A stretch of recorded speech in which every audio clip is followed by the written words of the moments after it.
Wife tortures me every night. BC, her kids refuse to sleep alone. But now I had injury and tell her this. My arm was screaming in pain, but the real agony was the tiny foot jabbing my ribs at 2 a.m.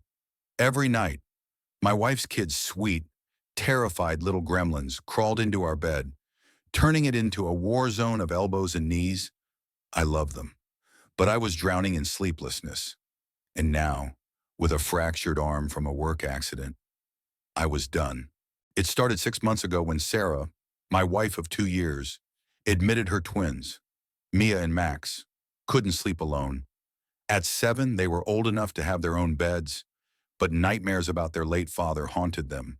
Sarah's first husband, Tom, died in a car accident 3 years ago, and the kids still saw his shadow in every dark corner.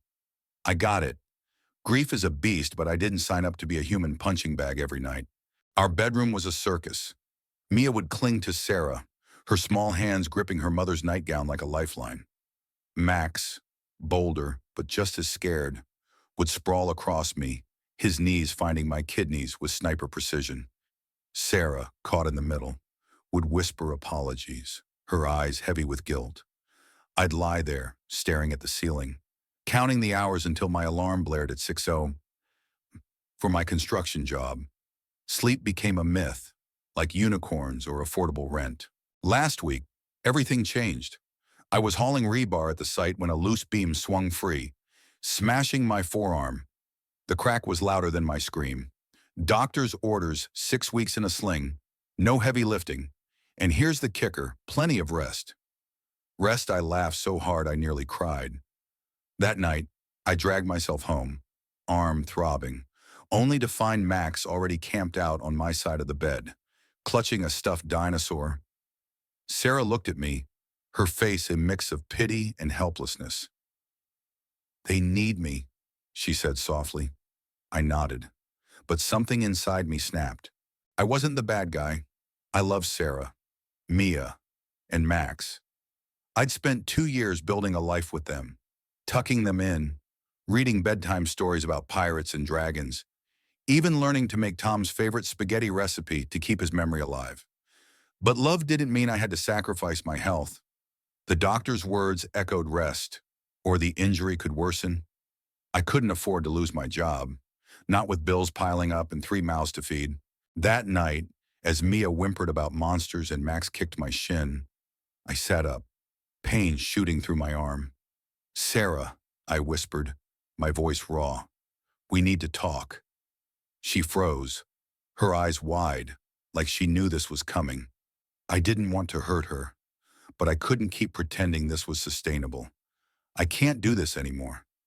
I said, "The kids need help, real help, not just our bed, and I need to heal." Sarah's face crumpled. She loved her kids fiercely, and I knew she felt torn between their needs and mine. "They're scared, Jack," she said, her voice trembling.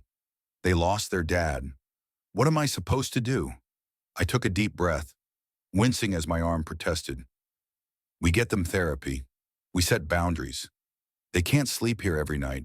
It's killing me, and it's not helping them." She didn't speak for a long moment. The kids stirred, sensing the tension. Mia's small voice broke the silence. "Are you mad at us?" Jack, my heart cracked.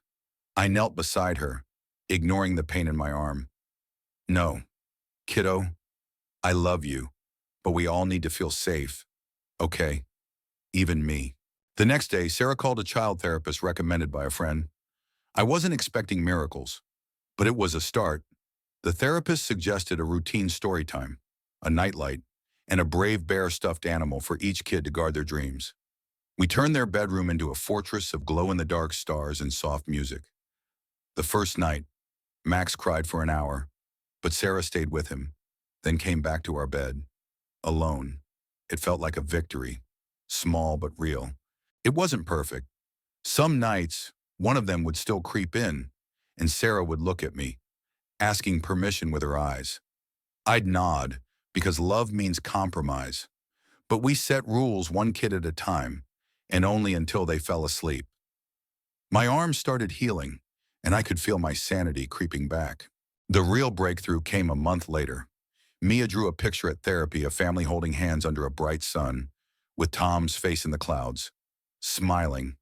"He's watching us," she said, her voice steady. "He says it's okay to sleep in my room," Sarah cried, and I held her, my arms still stiff but strong enough for that. This wasn't just about sleep.